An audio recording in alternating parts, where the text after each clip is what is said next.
नारायणं नमस्कृते नरं चैव नरोत्तमं देवीं सरस्वतीं व्यासं ततुर्जयमुदीरयते। प्रस्तुत प्रसंग श्रीमद् देवी भागवत से लिया गया है। यहाँ पे सरस्वती जी की पूजा का विधान तथा कवच का वर्णन है। कथा में नारद जी ने कहा कि हे भगवान, आपकी कृपा प्रसाद से यह अमृतमयी संपूर्ण कथा मुझे सुनने को मिली है। वो प्रकृति के बारे में कथा सुनाया उन्होंने। कहते कि मृत्युलोक में किस प्रकार उनकी पूजा का प्रचार हुआ, किस मंत्र से किनकी पूजा और किस स्तोत्र से किनकी स्तुति की गई है। तो भगवान नारायण कहते हैं कि नारद, जो गणेश जननी दुर्गा, राधा, लक्ष्मी, सरस्वती और सावित्री, ये 5 देवियां सृष्टि की प्रकृति कही गई हैं और इनकी पूजा और अद्भुत प्रभाव प्रसिद्ध है। अमृत की तुलना करने वाले इनके सुप्रसिद्ध चरित्र से संपूर्ण मंगल सुलभ हो जाते हैं। ब्रह्मन प्रकृति के अंश और कला संज्ञक को जो देवियां हैं, उनके पुण्य चरित्र तुम्हें बताता हूं, सावधान होकर के सुनो। इन देवियों के नाम हैं काली, वसुंधरा, गंगा, षष्ठी, मंगल चंडिका, तुलसी, मनसा, निद्रा, सौधा, स्वाहा और दक्षिणा। इनके संक्षिप्त, मधुर और वैराग्य उत्पादक चरित्र में भी पवित्र करने की पूर्ण शक्ति है। दुर्गा और राधा का चरित्र बहुत विस्तृत है। संक्षिप्त में उसे कहता हूं, सुनो मुनिवर। सर्वप्रथम भगवान श्री कृष्ण ने उन सरस्वती की पूजा की है जिनके प्रसाद से मूर्ख व्यक्ति पंडित बन जाता है। इन काम स्वरूपी देवी ने श्री कृष्ण को पाने की इच्छा प्रकट की थी। ये सरस्वती सबकी माता कही जाती हैं। सर्वज्ञानी भगवान श्री कृष्ण ने इनका अभिप्राय समझकर सत्य, हितकर एवं परिणाम में सुख देने वाले वचन कहे। भगवान श्री कृष्ण कहने लगे कि साध्वी, तुम नारायण के पास पधारो, वे मेरे ही अंश हैं। उनकी 4 भुजाएं हैं, मेरे ही समान उन परम सुंदर पुरुष में सभी सद्गुण वर्तमान हैं। सबको प्राण अत्यंत प्रिय हैं, फिर मैं उनके प्राणों की दृष्टि देवी इन राधा का त्याग करने में कैसे समस्त हो सकता हूं। भगवान श्री कृष्ण कहते हैं कि भद्रे, तुम वैकुंठ में पधारो, तुम्हारे लिए वहीं रहना हितकर होगा। सर्वसमर्थ विष्णु अपना स्वामी बना करके दीर्घ काल तक आनंद का अनुभव करो। तेज रूप और गुण में तुम्हारे ही समान उनकी एक पत्नी लक्ष्मी भी है। लक्ष्मी में काम, क्रोध, लोभ, मोह, मान और हिंसा ये नाम मात्र भी नहीं है। उनके साथ तुम्हारा समय सदा प्रेम पूर्वक सुख से व्यतीत होगा। विष्णु तुम दोनों का समान रूप से सम्मान करेंगे। सुंदरी, प्रत्येक ब्रह्मांड में माघ शुक्ल पंचमी के दिन विद्या आरंभ के शुभ अवसर पर बड़े गौरव के साथ तुम्हारी विशाल पूजा होगी। माघ शुक्ल पंचमी के दिन विद्या आरंभ के शुभ अवसर पर बड़े गौरव के साथ तुम्हारी विशाल पूजा होगी। तो माता सरस्वती की पूजा वसंत पंचमी के दिन तो होती है, जो कि माघ शुक्ल पक्ष पंचमी के नाम से इसका वर्णन सभी जगह दिया रहता है। और मेरे वर के प्रभाव से आज से लेकर के प्रलय पर्यंत तक प्रत्येक कल्प में मनुष्य, मनुगण, देवता, मोक्षकामी, प्रसिद्ध मुनिगण, वसु, योगी, सिद्ध, नाग, गंधर्व और राक्षस सभी भक्ति, बड़ी भक्ति के साथ 16 प्रकार के उपचारों द्वारा तुम्हारी पूजा करेंगे। 16 प्रकार के 16 उपचार पूजा, पाद्य, अर्घ, आचमन, स्नान, वस्त्र, उपवस्त्र, गंध, पुष्प, धूप, दीप, नैवेद्य इत्यादि। और नहीं तो मनसा परिकल्प्यामि, मन से पूजा करो इनकी। तुम्हारी पूजा करेंगे उन संयमशील जितेंद्रिय पुरुषों द्वारा कर्णव्य शाखा में कही गई विधि के अनुसार तुम्हारा ध्यान और पूजन होगा। घड़े अथवा पुस्तक में तुम्हें आवाहित करेंगे। देखिए, कलश के अंदर भी माता सरस्वती का आह्वान करते हैं। और नहीं तो पुस्तक में भी उनका आह्वान कर सकते हैं। तुम्हारे कवच को भोजपत्र पर लिख करके उसे सोने की डिब्बी में रख करके गंध एवं चंदन आदि सुपूजित करके लोग अपने गले में अथवा दाहिनी भुजा में धारण करेंगे। पूजा के पवित्र अवसर पर विद्वान पुरुषों के द्वारा तुम्हारा सम्यक प्रकार से स्तुति पाठ होगा। इस प्रकार कहकर कि भगवान श्री कृष्ण ने भी उन सर्व पूजिता देवी सरस्वती की पूजा की। तत्पश्चात ब्रह्मा, विष्णु, शिव, अनंत धर्म, मुनीश्वर, सनकगण, देवता, मुनि, राजा और मनुगण ये सभी भगवती सरस्वती की उपासना करने लगे। तब से ये सरस्वती संपूर्ण प्राणियों में सदा सुपूजित होने लगी। तो माता सरस्वती की पूजा सर्वप्रथम किसने की? भगवान श्री कृष्ण ने। नारद जी कहने लगे, वेद वेताओं में श्रेष्ठ प्रभो, आप भगवती सरस्वती की पूजा का विधान, कवच, ध्यान, उपयुक्त नैवेद्य, फूल अथवा चंदन आदि का परिचय देने की कृपा कीजिए। इसे सुनने के लिए मेरे हृदय में बड़ा कौतूहल हो रहा है। भगवान नारायण कहने लगे, नारद सुनो, कणवे शाखा में कही हुई पद्धति बतलाता हूं। इसमें जगन माता सरस्वती के पूजन की विधि वर्णित है। माघ शुक्ल पंचमी विद्यारंभ की मुख्य तिथि है। उस दिन पूर्वान काल में ही प्रतिज्ञा करके संयमशील बन जाएं, पवित्र रहें, स्नान और नित्य क्रिया के पश्चात भक्ति पूर्वक कलश स्थापन करें। फिर अपनी शाखा में कही हुई विधि से अथवा तांत्रिक विधि के अनुसार पहले गणेश जी का पूजन करें। सर्वप्रथम कोई भी पूजन होती है तो कलश की स्थापना होती है, दीपक प्रज्वलित किया जाता है। देखिए, जो कर्मकांडी ब्राह्मण हैं उनके माध्यम से अगर आप पूजा करवाते तो दैट विल बी बेटर। अगर उससे नहीं करवा सकते तो आप खुद करिए। एक कलश का रखना बहुत जरूरी है, क्योंकि बिना जल की स्थापना, बिना जल अगर पास में नहीं रहेगा तो वो पूजा राजा बलि के खाते में चली जाती है। इसका भी वर्णन बलि के प्रसंग में आता है। और दीपक है वो साक्षी रहते ही हैं। अगर दीपक, अगर किसी स्थिति में ऐसा हो सकता है कि आप दीपक प्रज्वलित नहीं कर सकते हैं, कुछ परिस्थितियां ऐसी हैं वहां पे आप पूजा, मानसिक पूजा करना चाहते हैं, तो आप सूर्य नारायण भगवान को साक्षी बना सकते हैं। कहते हैं कि फिर उनका ध्यान करके देवी का आह्वान करें। ध्यानार्थे ध्यानम समर्पयामि। ध्यान करके या कुंदेन्दु तुषार हार धवला, या शुभ्रवस्त्रावृता, या वीणा वरदंड मंडित करा, या श्वेत पद्मासना, या ब्रह्माच्युत शंकर प्रभृति वीर देव सदा वंदिता, सा मां पातु सरस्वती भगवती निशेष जाड्यापा। ध्यान करके अगर मंत्र आते तो मंत्रों से करो, नहीं तो हे माता रानी मैं आपका ध्यान करता हूं।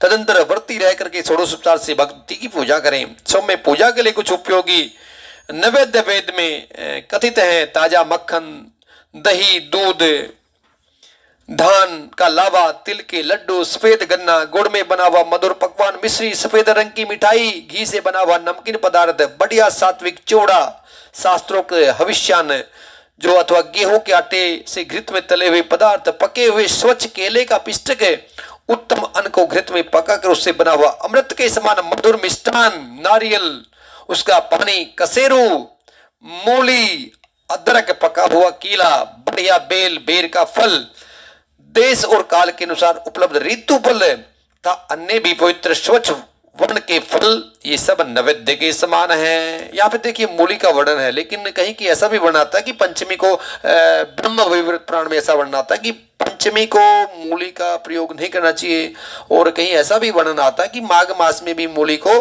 त्याग देना चाहिए।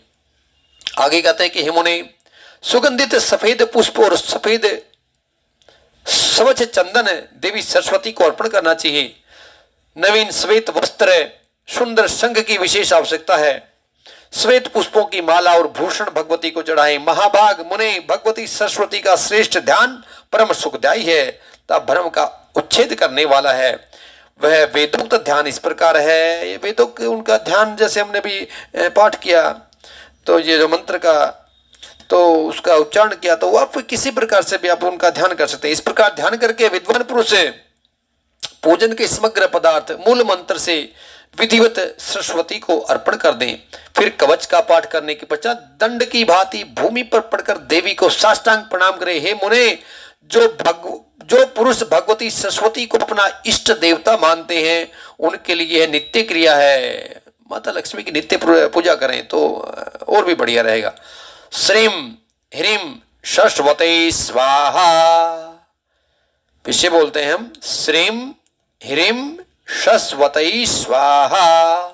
यह वैदिक अष्टाक्षर मूल मंत्र प्रेम परम श्रेष्ठ एवं सबके लिए उपयोगी है। सबके लिए बोला यहाँ पे ओम नहीं लगाया हुआ है, तो जिन्होंने दीक्षा ले रखी है तो वो इसमें ओम का प्रयोग भी कर सकते हैं। ओम श्रीम ह्रीम सरस्वती स्वाहा, नहीं तो श्रीम ह्रीम सरस्वती स्वाहा, इसको कोई भी इसका पाठ कर, इसका उच्चारण कर सकता है, इसका जप कर सकता है। अथवा जिसने जिस मंत्र का उपदेश दिया है उनके लिए वही मूल मंत्र है। सरस्वती इस शब्द के साथ चतुर्थी विभक्ति जोड़ करके अंत में स्वा शब्द लगा देना चाहिए। लक्ष्मी और योग माया की आराधना में भी इसी मंत्र का प्रयोग किया जाता है। इस मंत्र को कल्प वृक्ष कहते हैं। प्राचीन काल में कृपा के समुद्र भगवान नारायण ने वाल्मीकि मुनि को इसी का उपदेश दिया था। भगवान नारायण ने वाल्मीकि को इसी का उपदेश दिया था और भारतवर्ष में गंगा के पावन तट पर यह कार्य संपन्न हुआ था। फिर सूर्य ग्रहण के अवसर पर पुष्कर क्षेत्र में परशुराम जी ने शुक्र को इसका उपदेश दिया था। देखिए मूल मंत्र का उपदेश भगवान नारायण ने वाल्मीकि को दिया था। वाल्मीकि तो पूरे वाल्मीकि रामायण के रचयिता है, जो कि अगर उसका पूरा का पूरा कहानी अगर लेंगे तो ये तो बड़े डाकू चोर लुटेरे थे किसी समय में। लेकिन उन्होंने जब सप्तऋषि उनके पास आए तो उन्होंने गुप्त मंत्र दिया था। और कहीं कहीं शास्त्रों में ऐसा वर्णन कि वो तो राम राम रटते रटते और ये ऐसा विद्वान बन गए थे। बाद में कल्पों वर्ष के बाद समय बीत गया था तो परशुराम जी ने शुक्र को इसका उपदेश दिया था। और मारीच ने चंद्रग्रहण के समय प्रश्नों को बृहस्पति को बताया था। बृहस्पति जी ने भी इसका जप किया हुआ है। बद्री आश्रम में प्रश्न ब्रह्मा की कृपा से भृगु इसे जान सके थे। जरत्कारु मुनि क्षीर सागर के पास विराजमान थे। उन्होंने आस्तिक को यह मंत्र पढ़ाया था। बुद्धिमान ऋषि श्रृंग ऋषि ने मेरु पर्वत पर विभांडक मुनि से इसकी शिक्षा प्राप्त की थी। शिव ने आनंद में आकर के गुप्तम गोत्र में उत्पन्न कर्णव्य मुनि को इसका उपदेश किया था। याज्ञवल्क्य और कात्यायन ने सूर्य की दया से इसे पाया था। महाभाग शेष पाताल में बलि के सभा भवन पर विराजमान थे। वहीं उन्होंने पाणिनि, बुद्धिमान भारद्वाज और शाक्टायन को इसका अभ्यास कराया था। 4 लाख जप करने पर मनुष्य के लिए यह मंत्र सिद्ध हो जाता है। देखिए इस मंत्र किन ने इस मंत्र को जपा है। श्रीम ह्रीम सरस्वती स्वाहा। तब बच्चों से भी इस मंत्र का जप करवा सकते हैं। बच्चे भी इस मंत्र को बोल सकते हैं और धीरे धीरे करके ये मंत्र जब 4 लाख जप हो जाते हैं तो ये मंत्र सिद्ध हो जाएगा। इस मंत्र के सिद्ध हो जाने पर अवश्य ही मनुष्य में बृहस्पति के समान योग्यता प्राप्त हो जाती है। विपेंद्र सरस्वती का कवच विश्व पर विजय प्राप्त कराने वाला है। विजयी के लिए जगतस्टा ब्रह्मा ने गंधमादन पर्वत पर भृगु के आग्रह से इसे उन्हें बताया था। वही मैं तुम्हें आज सुना रहा हूं, सुनो। भृगु ने कहा कि वे ब्राह्मण, आप ब्रह्म ज्ञानी जनों में, ये देखिए यहाँ पे भी ये जो कवच की बातें आती हैं तो कवच के लिए भी दूसरी कथा शुरू हो जाती है यहाँ पे। तो भृगु जी कहते हैं कि ब्राह्मण, आप ब्रह्म ज्ञानी जनों में प्रमुख, पूर्ण ब्रह्म ज्ञान संपन्न, स्वज्ञ, सबके पिता, सबके स्वामी एवं सबके परम आराध्य हैं। प्रभु आप मुझे सरस्वती का विश्वजय नामक कवच बताने की कृपा करें। क्या कवच का? विश्वजय। अगर कहीं आपको पराजय लग रही है, कहीं कोर्ट कचहरी कहीं ऐसे हार लग रही हो, तो आप किसी योग्य ब्राह्मण से इस कवच का पाठ करवा सकते हैं। मंत्रों का समूह यह कवच परम पवित्र है। ब्रह्मा जी कहते हैं कि वत्स, मैं संपूर्ण कामना पूर्ण करने वाला कवच कहता हूं, सुनो।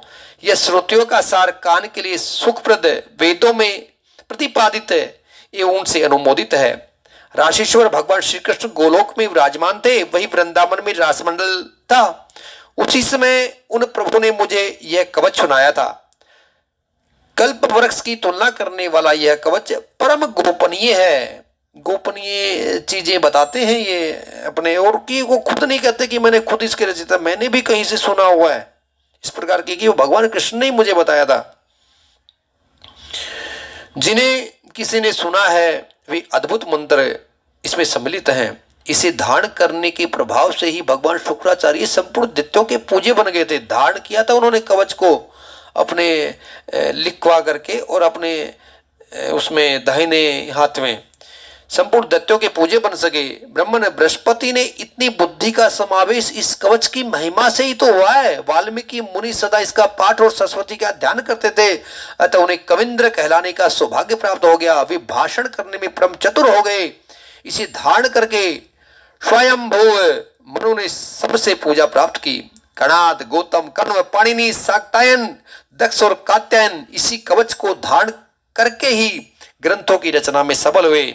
इसे धारण करके स्वयं कृष्णद्वैपायन व्यास देव ने वेदों का विभाग करके खेल ही खेल में अखिल पुराणों का वर्णन किया। वेद व्यास मुनि ने पुराणों की रचयिता जो उन्होंने पुराण रच डाले। सातप वशिष्ठ, पराशर, याज्ञवल्क्य, ऋषि श्रृंग, भारद्वाज, आस्तिक, देवल यति ने इस कवच के साथ ही पूरे ग्रंथ का अध्ययन किया था। इसी के सर्वत्र इसका सम्मान होने लगा। विपेंद्र इस कवच के ऋषि प्रजापति हैं। अभी जो यहाँ पे हिंदी में ही दिया हुआ है तो इसके हिसाब से, और हम उसी को पढ़ रहे हैं। विपेंद्र इस कवच के ऋषि प्रजापति हैं, क्योंकि कोई भी उसका मंत्र होता है उनके ऋषि होते हैं, तो कवच है उनके ऋषि प्रजापति हैं। सुम व्रति छंद है उनका भी, कोई हर एक मंत्र में छंद उसके छंद होते हैं।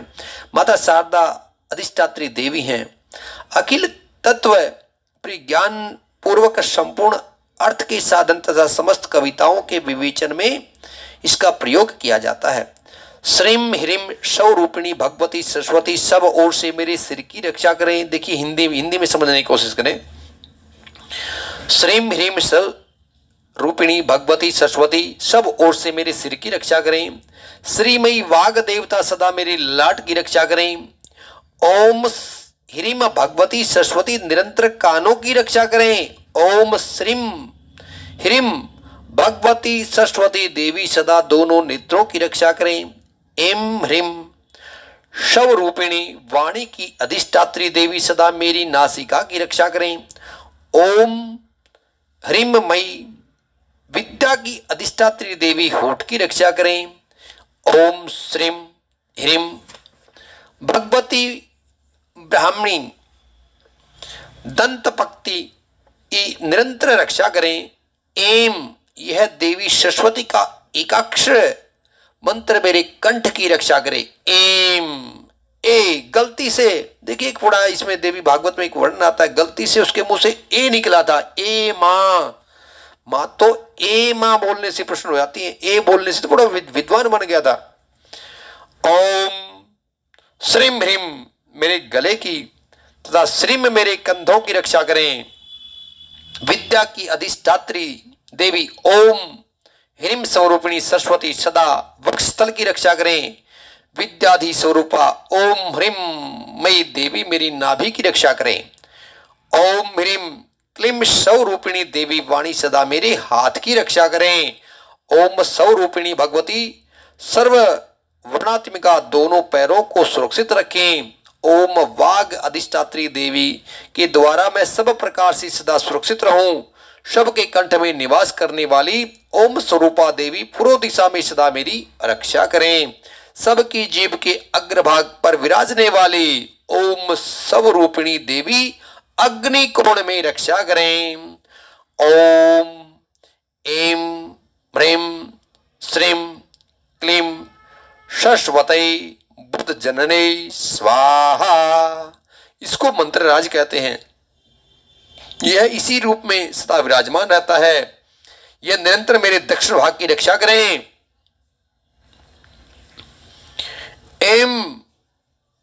ह्रीम श्रीम यह त्र्यक्षर नृत्य कोण में सदा रक्षा करें। जीवा के अग्रभाग पर रहने वाली ओम एम स्वरूपिणी देवी पश्चिम दिशा में मेरी रक्षा करें। ओम स्वरूपिणी भगवती सर्वांबिका वायव्य कोण में सदा मेरी रक्षा करें। गद्य में निवास करने वाली ओम एम श्रीम क्लीममयी देवी उत्तर दिशा में मेरी रक्षा करें। संपूर्ण शास्त्रों में विराजने वाली एम स्वरूपिणी देवी ईशान कोण में सदा मेरी रक्षा करें। ओम ह्रीम स्वरूपिणी सर्वपूजिता देवी ऊपर से मेरी रक्षा करें और पुस्तक में निवास करने वाली ह्रीम स्वरूपिणी देवी मेरे निम्न भाग की रक्षा करें। ओम स्वरूपिणी ग्रंथ बीज स्वरूपा देवी सब ओर से मेरी रक्षा करें। ओम ओम स्वरूपिणी ग्रंथ बीज स्वरूपा देवी सब ओर से मेरी रक्षा करें। देखिए कवच, कवच क्या एक रक्षा तो करता है। कहते हैं कि विप्र यह सरस्वती कवच तुम्हें सुना दिया। असंख्य ब्रह्म मंत्रों का यह मूर्तिमान विग्रह है। ब्रह्म स्वरूप इस कवच को विश्वजय कहते हैं। प्राचीन समय की बात है कि गंधमादन पर्वत पर धर्मदेव के मुख से मुझे इसे सुनने का सुअवसर प्राप्त हुआ था। तुम मेरे परम प्रिय हो, अतएव तुमसे मैंने कहा है तुम्हें अन्य किसी के सामने इसकी चर्चा नहीं करनी चाहिए। विद्वान पुरुष को चाहिए कि वस्त्र, चंद्र और अलंकार आदि सामानों से विधि पूर्वक गुरु की पूजा करके दंड की भांति जमीन पर पड़ करके उन्हें प्रणाम करें। तत्पश्चात उनसे इस कवच का अध्ययन करें। 5 लाख जप करने के पश्चात यह कवच सिद्ध हो जाता है। ये कवच के भी अगर सिद्ध करना है तो 5 लाख जप करने पड़ेंगे। इस कवच के सिद्ध हो जाने पर पुरुष को बृहस्पति के समान पूर्ण योग्यता प्राप्त हो सकती है।